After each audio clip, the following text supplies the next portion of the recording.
Hello everyone, welcome to Sanmarga classes. 8ನೇ ಪ್ರಶ್ನೆ, ಮಾನವ ಮತ್ತು ಸಮಾಜ ಎನ್ನುವಂತಹ ಚಾಪ್ಟರ್ ಇಂದ.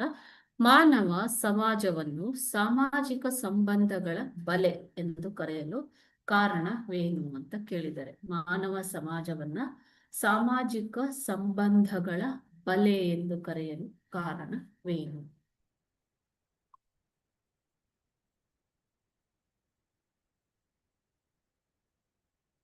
ಮಾನವನು ಒಬ್ಬ ಸಾಮಾಜಿಕ ಪ್ರಾಣಿ ಅಥವಾ ಸಂಘ ಜೀವಿ ಅಲ್ವಾ.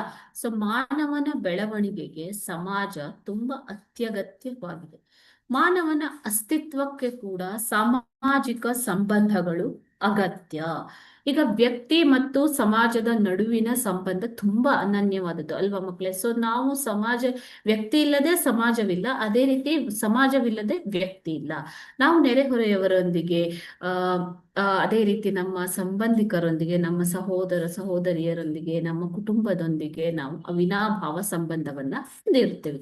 ಅದೇ ರೀತಿ ಸಮಾಜದೊಂದಿಗೆ ಕೂಡ ನಮ್ಮ ಸಂಬಂಧ ಅವಿನಾಭಾವವಾದದ್ದು. ಮಾನವನ ಬೆಳವಣಿಗೆಗೆ ಸಮಾಜವು ತುಂಬಾ ಅಗತ್ಯವಾಗಿದೆ. ಮಾನವನ ಅಸ್ತಿತ್ವಕ್ಕೂ ಕೂಡ ಸಮಾಜ ಅತ್ಯಗತ್ಯ. ಎಲ್ಲರೊಟ್ಟಿಗೆ ಬದುಕಲು ಮಾನವ ಪ್ರಯತ್ನ ಪಡುತ್ತಿರುತ್ತಾನೆ. ಸೊ ಈಗ ನೀವು ಕಣ್ಣು ಮುಚ್ಕೊಂಡು ಒಂದ್ಸಲ ಇಮ್ಯಾಜಿನ್ ಮಾಡ್ಕೊಳ್ಳಿ, ನಾನು ಒಬ್ನೇ ಇದ್ದೀನಿ ಅಂತ ಅಥವಾ ಒಬ್ಬಳೇ ಇದ್ದೀನಿ ಅಂತಂದ್ರೆ ಊರಿನಲ್ಲಿ ಇರಲು ಸಾಧ್ಯವಾ ನಿಮ್ಮ ಹತ್ತಿರ?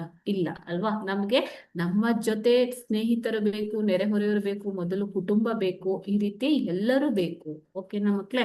ಆದ್ದರಿಂದ ಮಾನವ ಸಮಾಜವನ್ನ ಸಾಮಾಜಿಕ ಸಂಬಂಧಗಳ ಒಂದು ಬಲೆ ಎಂದು ಕರೆಯಲಾಗಿದೆ. ಓಕೆನಾ, ಸಾಮಾಜಿಕ ಸಂಬಂಧಗಳ ಒಂದು ಬಲೆ ಎಂದು ಮಾನವ ಸಮಾಜವನ್ನ ಕರೆಯಲಾಗಿದೆ. Thank you.